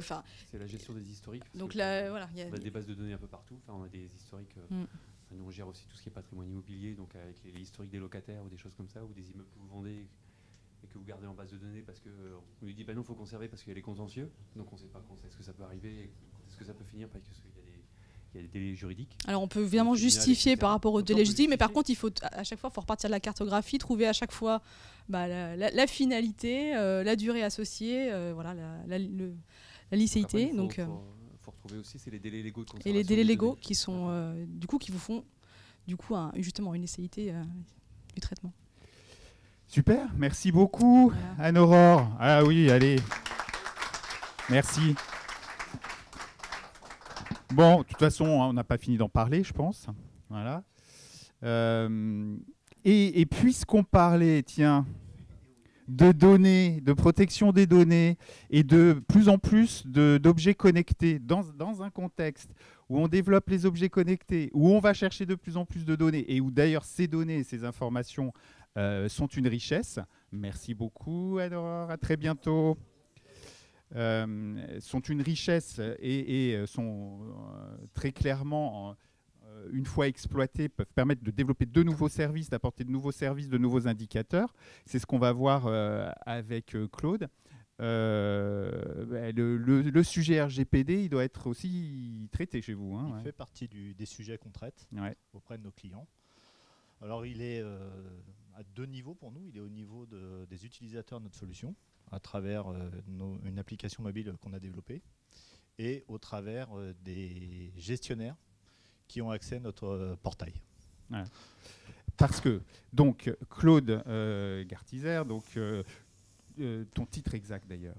Alors, je suis cofondateur de la société CSM. Le deuxième fondateur, c'est Jérôme Duc, pour ceux qui qu'on connaît aussi. Vous le connaissez, qui avait fait la présentation du trophée avec Grant Thornton. Oui, voilà. Absolument. CSM, donc société jeune. Hein. Une start-up qui a été créée il y a un peu plus de 2 ans maintenant. C'est ça. Et qui a développé un système pour manager les espaces et aider ces transformations que toutes les entreprises sont en train d'étudier ou en train de mettre en œuvre sur justement la flexibilité des espaces, sur les nouveaux modes de travail. Et on vient compléter ce dispositif, d'où le nom de la solution qui est Transform Together. Voilà. Alors déjà, juste pour vous dire, parce que vous n'avez que 2 ans d'existence, mais vous êtes déjà présente quand même dans 6 pays, hein, c'est ce que j'ai vu, avec comme toute bonne start-up qui se développe, des levées de fonds, voilà, vous êtes une start-up en développement, combien de personnes? Alors aujourd'hui, on a à peu près une 20aine de personnes, mais avec un écosystème qui est un peu plus important, puisqu'on a besoin aujourd'hui de spécialistes. On n'est pas encore suffisamment développé pour intégrer ces spécialistes au sein de l'entreprise, donc on va les chercher ponctuellement pour résoudre des problèmes sur ces sujets. Voilà. Parmi donc les constats que vous avez faits pour développer vos solutions, il y a justement cette évolution des espaces de travail, hein, puisque vous, c'est le cœur, vraiment le cœur de votre activité. Tout à fait. Alors je voulais juste faire un petit comeback, parce que je ne me suis pas présenté à l'Assemblée, puisque tout à l'heure... C'est vrai. Donc je suis Claude Gartizer, je suis issu du monde immobilier. J'ai surtout, soit en interne, soit à travers d'un cabinet de conseil, accompagné des grands comptes dans l'aménagement ou le déplacement ou la création de leurs sièges sociaux. Donc j'ai une petite 20aine d'années d'expérience sur ces sujets. Et par rapport à tous ces projets, et à un moment donné, je me suis dit, on met beaucoup d'intelligence au moment du projet, et ensuite, on rentre dans un mode de gestion où il n'y a plus de moyens. Et pour moi, c'est quelque chose qui demandait, qui appelait en tout cas une réponse. Et CSM va essayer d'apporter cette réponse en ayant des datas et en accompagnant dans la continuité des projets, au-delà bien sûr de la mobilisation, des réflexions au moment du projet, de les accompagner et d'avoir les informations qui vérifient que les hypothèses sont toujours justes, et s'il y a des évolutions, de pouvoir les amener au fur et à mesure de la transformation et de la mutation des entreprises. Donc c'est la vision, la création de CSM, c'est pour accompagner cette mutation, cette transformation des entreprises. Et d'ailleurs, bon, voilà, vous avez réfléchi évidemment aux espaces de travail de demain, plus connectés, plus dynamiques, plus flexibles, plus intelligents forcément. Donc c'est aujourd'hui, comme vous le disiez, on a énormément de technologies nouvelles à notre service. On a des modes de travail qui évoluent parce que aussi la technologie permet aux collaborateurs d'être beaucoup plus mobiles au sein, je dirais, de l'entreprise, au sein d'un même immeuble, mais aussi en se déplaçant vers les clients, vers d'autres sites de sa société.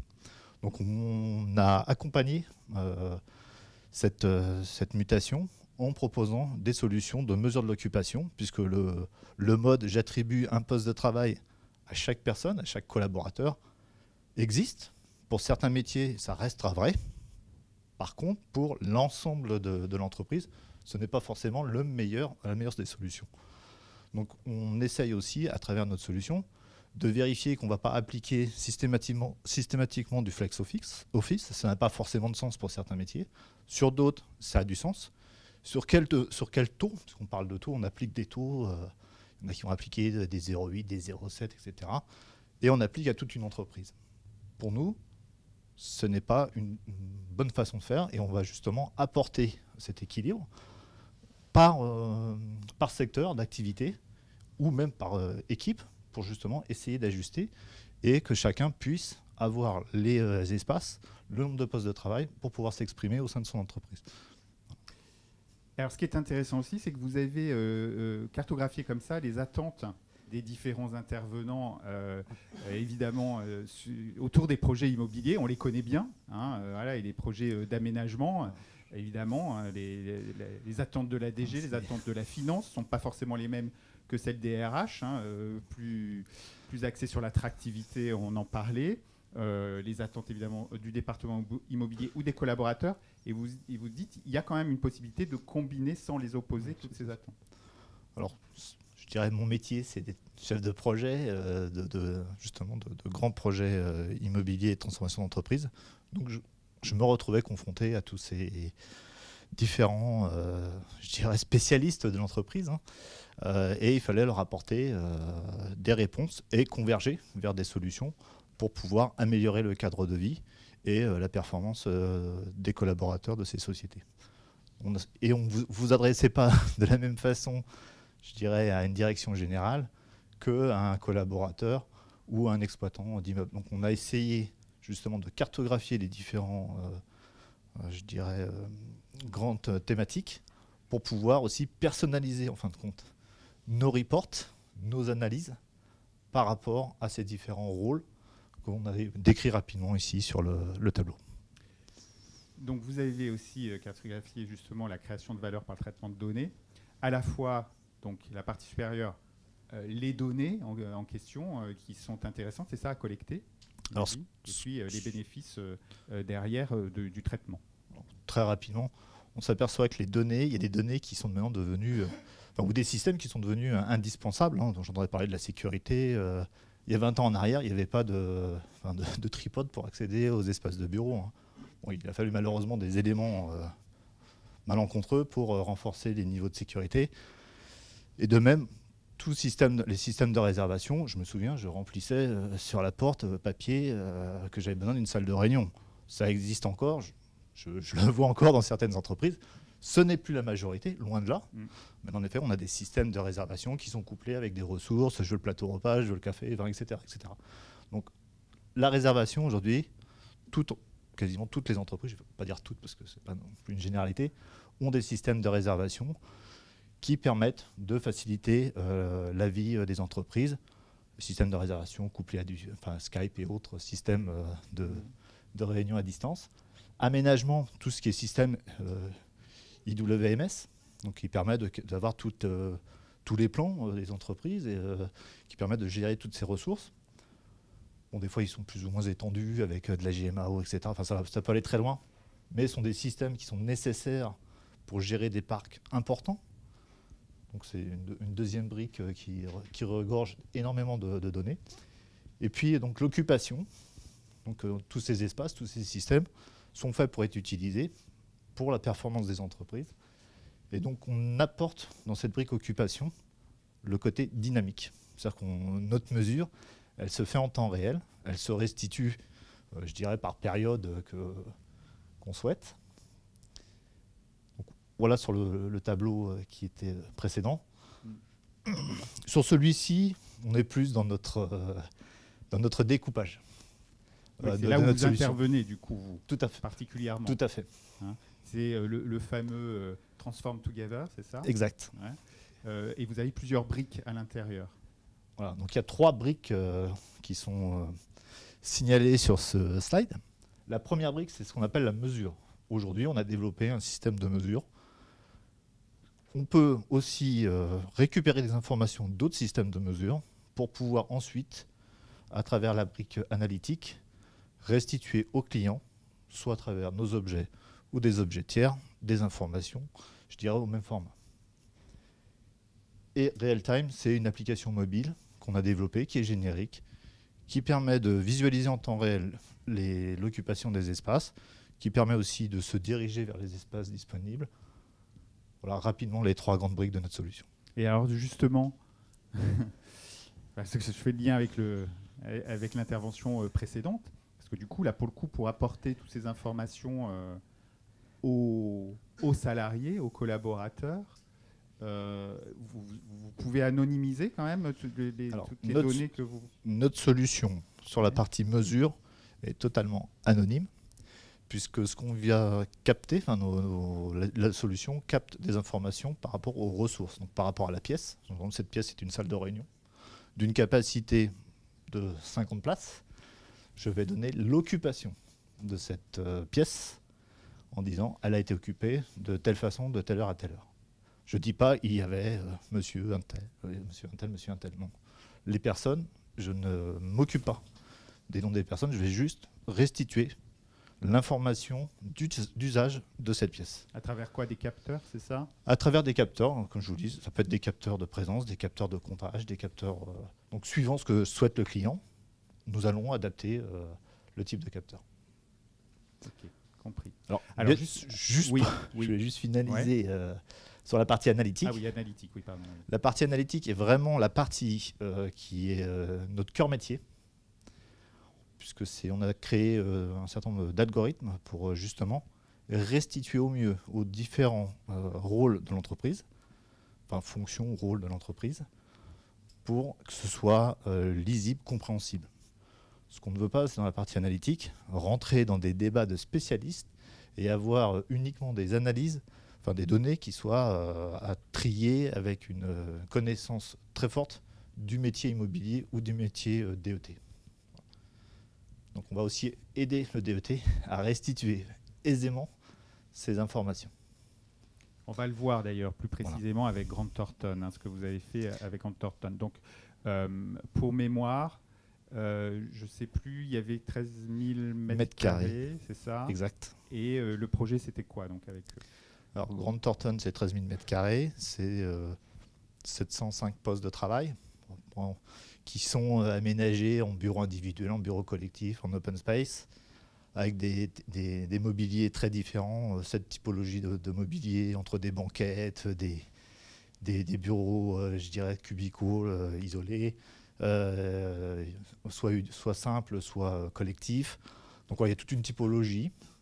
Et je dirais, il y avait plusieurs questions pour Grant Thornton, mais la numéro 1, elle venait bien sûr du patron France de Grant Thornton, qui voulait absolument avoir un outil qui lui permette de se projeter sur comment a été utilisé cet immeuble.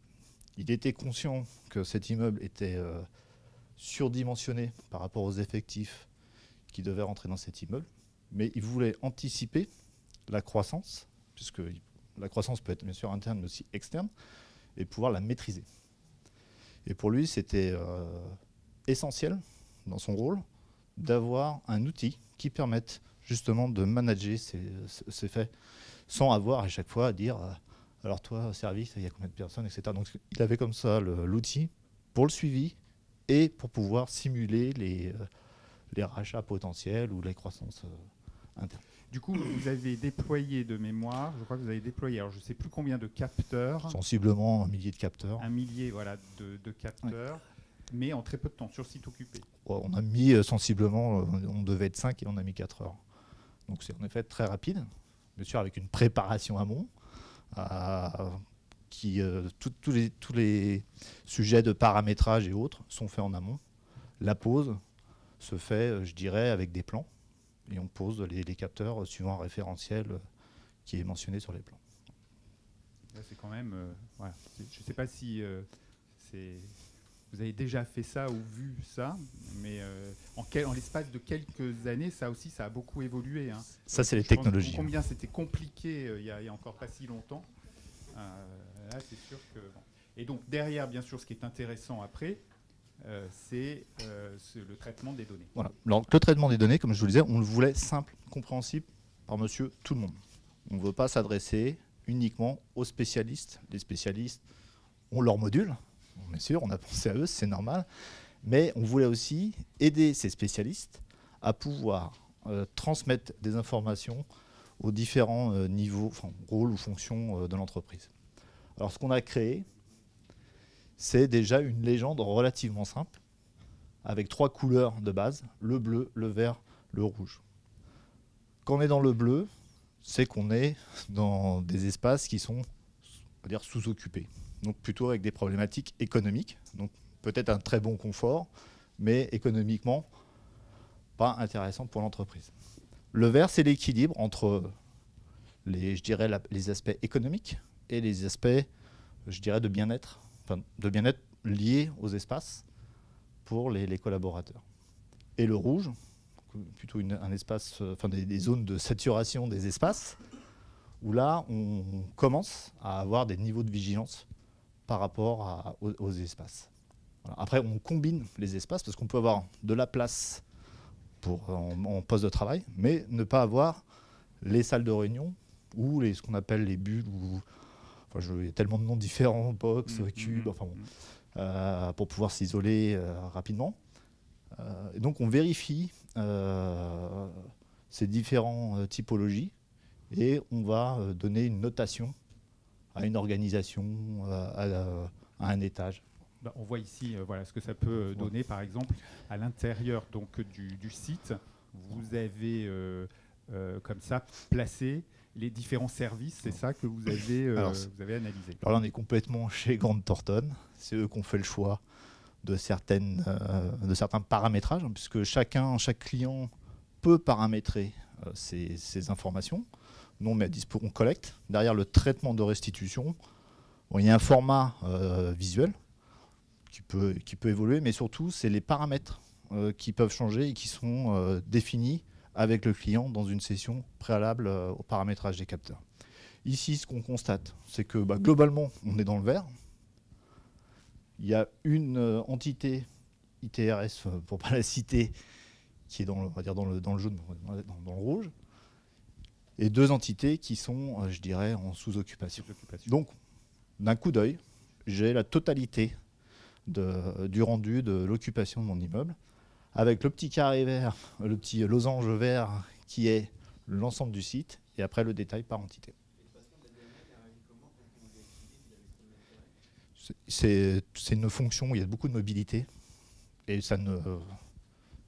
Il n'y a pas de sujet. Voilà, il n'y a pas de sujet. Ce qu'il faut savoir, c'est que chaque manager de ces entités reçoit le rapport.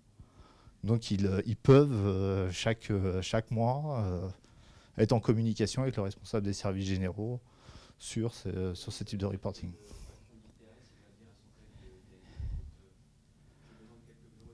Oui, bon. Après, c'est comme toute société, ITRS sont des labos.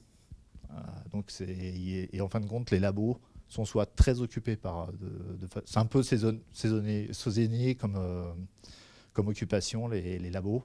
Donc il y a des moments où il y a des pics, il y a des moments où il y a quasi personne. Donc ça doit être lié à l'activité. Voilà. Donc sur la gouvernance. Ouais.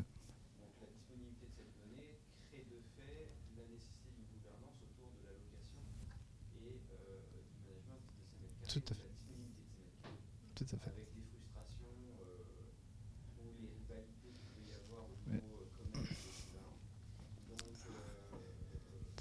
Votre remarque est très juste. Elle devait exister, à mon avis, elle non, devait déjà exister avant. Là, tout à fait, c'est ce que j'allais dire. C'est exactement ce que j'allais dire. Oui. C'est exactement ce que j'allais dire. C'est qu'au lieu d'avoir un abcès qui va gonfler et des mécontentements entre oui, on veut me piquer des mètres carrés, j'en ai pas assez, justement, on va pouvoir, grâce à ce tableau, objectiver le fait qu'avec les mêmes données, les résultats sont là. Derrière, il y a un choix par rapport à des activités, par rapport à des moments. Puis on va trancher, mais on va trancher avec une information qui a été transmise à chacun. Et donc aussi bien pour le responsable du site que pour le responsable de l'entité, ils ont déjà un outil qui va leur permettre de dialoguer et déjà d'avoir un constat. Ils vont partir du même constat. Souvent, le problème, c'est qu'on part sans constat. C'est-à-dire que moi, je ne suis pas content, je n'ai pas un mètre carré, alors que l'autre, il en a plein là-bas. Oui, bah oui, ok, mais qu'est-ce qui te prouve qu'il en a plein? Là, en effet, on va pouvoir l'objectiver. Alors là, on est plus sur une entité. Donc une entité, c'est l'audit, je la reconnais, qui est, donc il y a 120 postes de travail sur cet immeuble, sur les 705. Je pose une question. Juste par rapport au tableau précédent, quand vous avez, quelque part, vous associez une zone géographique à une entité, à un groupe, à un service. Ça vit dans une entreprise. Oui. À partir du moment où la zone occupée par le service A va être occupée par le service B, ou partiellement, etc. Est-ce qu'à chaque fois, vous remettez à jour vos tableaux de bord? Il y a je dirais chaque espace, en effet, et je ne vais pas expliquer toute l'infrastructure de notre système, mais en effet, un espace ou même un poste de travail, ce qu'on appelle un équipement, un poste de travail, peut être affecté à une entité. Bien sûr, derrière, il faut le manager. Si vous donnez ce poste de travail est utilisé par une autre fonction de l'entreprise, il faut mettre à jour votre référentiel pour dire que cette fonction-là, à partir de telle date, donc on peut gérer l'historisation et dire à cette date, ce poste de travail n'est plus audit, il devient ITRS. Bien sûr, il faut le déclarer. C'est comme, tout système. Il faut bien sûr le manager. Et là, il y a des outils. Les clients sont autonomes. Il y a des outils qui sont mis à disposition pour pouvoir effectuer cette modification, sachant que cette modification se fait directement au niveau du portail. Il y a juste après à dire cet espace n'appartient plus à l'audit, il appartient à ITRS, dans l'exemple. Et derrière, vous appliquez à la date que vous souhaitez. Soit depuis le début du projet, soit depuis le mois dernier. Enfin, après, c'est suivant vos conventions. Mais les clients sont autonomes. Alors ça, c'est quelque chose qui est important, je n'ai peut-être pas assez dit.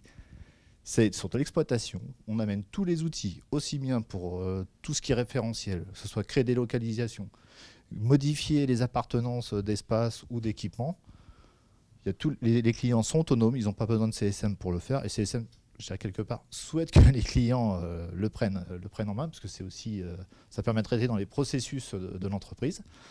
Et ensuite, on a aussi des outils, parce qu'il y a des capteurs. Parce que quand vous êtes dans la solution QAnalytique, il n'y a pas de capteur. Donc là, ça va répondre à cette question d'exploitation. Si vous prenez des capteurs CSM, de même, on a l'ensemble des modules d'exploitation par rapport aux capteurs. Bon, c'est une tablette avec une connexion NFC qui permet de reparamétrer les capteurs suivant ce que vous aurez décidé. Le 8 heures par semaine, la quittation d'entreprise, alors, je ne veux pas rentrer trop dans le détail, parce que Lionel m'a dit qu'il fallait pas trop dépasser, donc c'est vrai que je survole un peu. Ça va, on est large, il nous reste 2 minutes. Bon, ça va. Donc pour les 8 heures, je vais pouvoir répondre.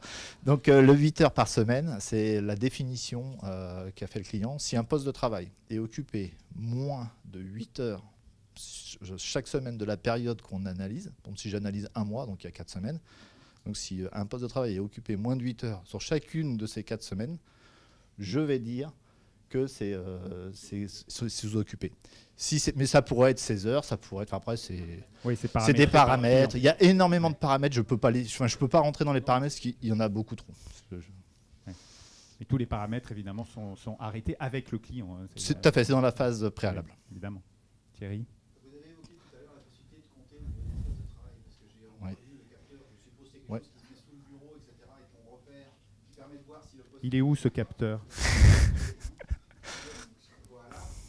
Mais quid du comptage dans un espace partagé, par exemple une salle de réunion. Voilà. Comment savoir quel type de compteur vous mettez en place pour pouvoir compter 20 personnes dans une salle de réunion? Il y a plusieurs types de comptage. Il y a le comptage à la place, donc avec le même type de capteur. Après, on a des capteurs, mais qui sont d'une génération, je dirais, aujourd'hui encore filaire, donc qui ne sont pas autonomes à ce jour. On travaille sur justement la batterie pour essayer d'avoir une batterie le plus performante possible, pour être aussi sans fil. Bon, aujourd'hui, on n'a pas encore cette solution sans fil, mais en filaire, on a des solutions. Sur le focus donc sur un service, oui. Une entité, 120 postes sur les 705. Donc voilà. On peut suivre, voilà, on peut descendre comme ça. Voilà, donc le manager, il voit que c'est postes de travail, donc il est à l'équilibre, donc c'est un point important. Il voit qu'il y a 7 postes de travail qui sont sous-occupés, les fameux 8 heures par semaine sur la période. Et ensuite, les 2 dernières barres, ce qu'on appelle le réel et le perçu. Oui, ça c'est ma question entre l'occupation physique et l'occupation perçue. Voilà, on fait la différence. Imaginez, j'ai un poste de travail, je l'occupe, il n'y a pas de sujet, je suis présent. Donc ça, c'est ce qu'on appelle le réel, le physical. Je suis Ensuite, je m'en vais, je vais aux toilettes, je reviens.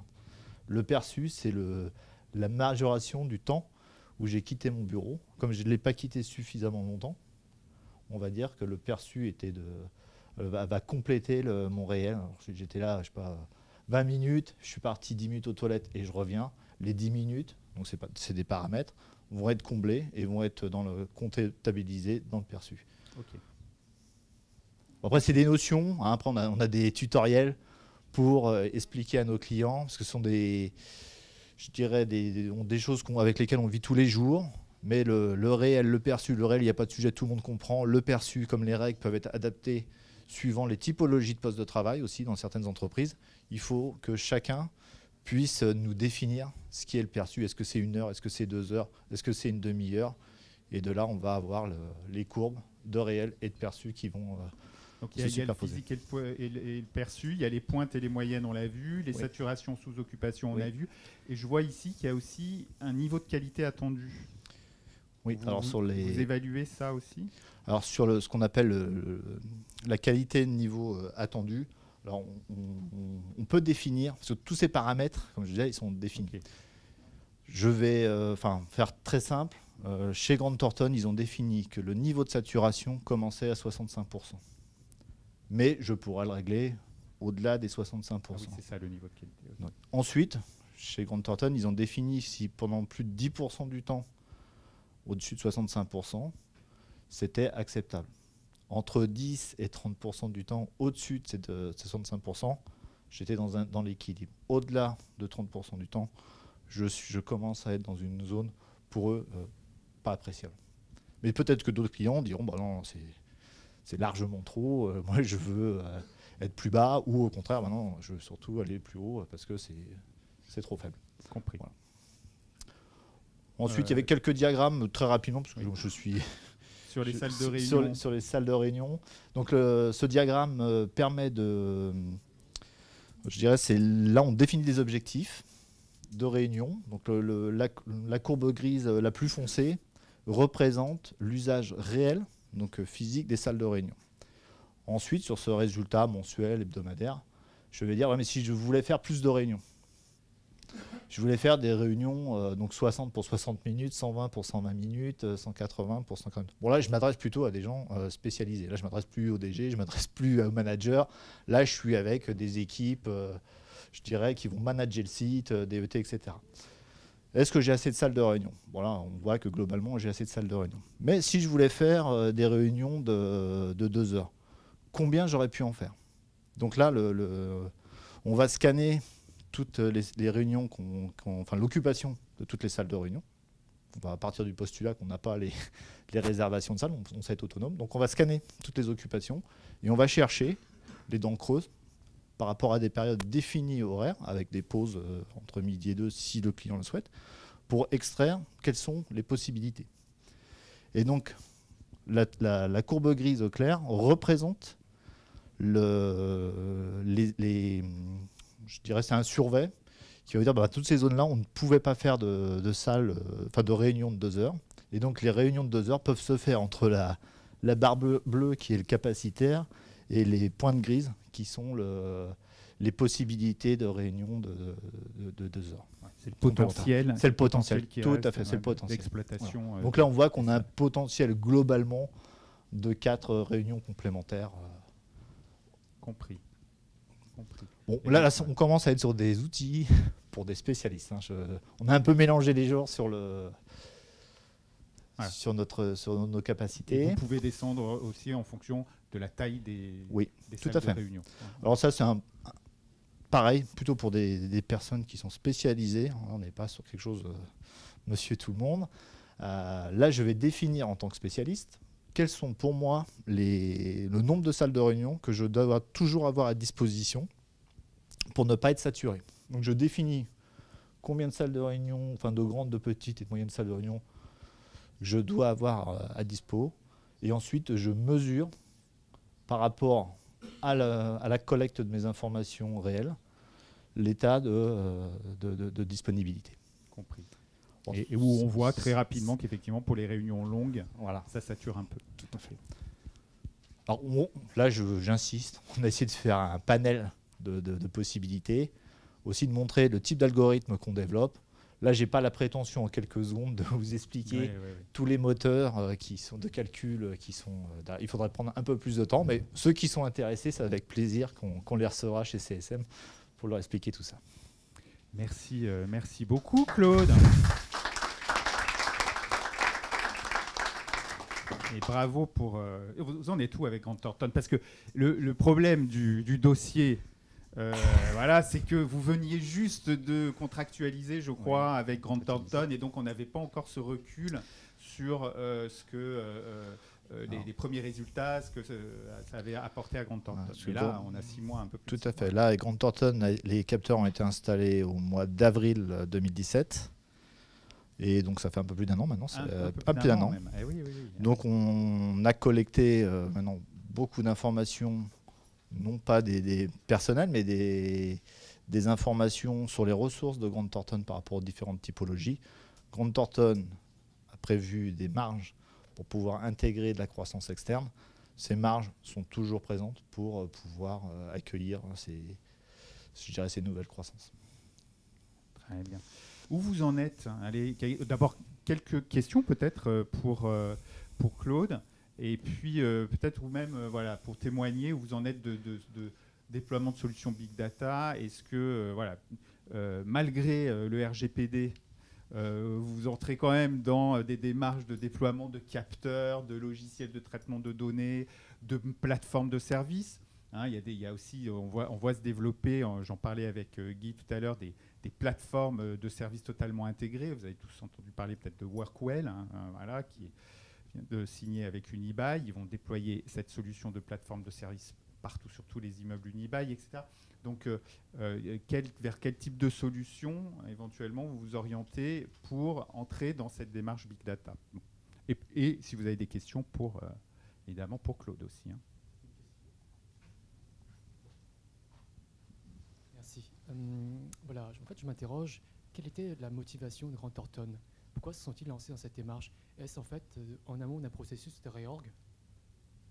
C'est vraiment l'anticipation, le management. Donc le patron du pays, France, de Grant Thornton, voulait disposer d'un outil justement d'anticipation et aussi de vérifier que l'ensemble des... Parce que souvent quand on fait un nouveau projet, on est dans le déclaratif. Moi j'ai besoin de temps, moi j'ai besoin de temps. Et donc il voulait aussi maîtriser ces demandes et, à un instant, et de les voir évoluer dans le temps. Donc c'est là où on avait le bon discours par rapport à sa recherche, puisqu'on est exactement dans cette même dynamique. C'est-à-dire que c'est équipé pour mieux gérer demain. Et donc c'était vraiment sa préoccupation première, c'était d'amener cet outil pour demain sur un nouveau projet, oui, par rapport bien sûr à cette croissance, par rapport à sa prise à bail, d'avoir ces nouveaux outils qui vont permettre de voir les évolutions dans le temps et pouvoir adapter. On voit qu'il y a certains métiers qui commencent à être un petit peu plus serrés et d'autres métiers qui sont toujours au large. Donc ils vont aussi équilibrer. Il y a des nouveaux métiers qui vont se créer et c'est aussi recomposer à travers là où il y a le plus de facilité à intégrer ces différentes, ces nouveaux métiers ou ces nouvelles entités. Donc c'est vraiment dans l'anticipation. Très clairement, Grant Thornton, la décision n'a pas été prise ni par de la DSI, ni par des services généraux. C'est vraiment le management de l'entreprise qui voulait un outil pour anticiper ses ressources immobilières. J'imagine que ça permet aussi d'argumenter face aux IRP. Alors, chez ce client, ils ne le font pas. On a d'autres clients qui le font.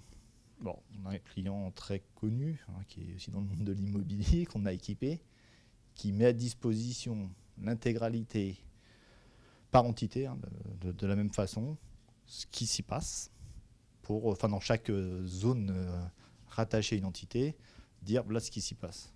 Et les IRP, chaque mois, reçoivent, je dirais, une partie de nos reports, des possibilités de nos reports, et c'est ce qui installe le dialogue. Tout à l'heure, on parlait d'objectivité, mais c'est aussi l'objectivité, c'est aussi du dialogue et une meilleure compréhension.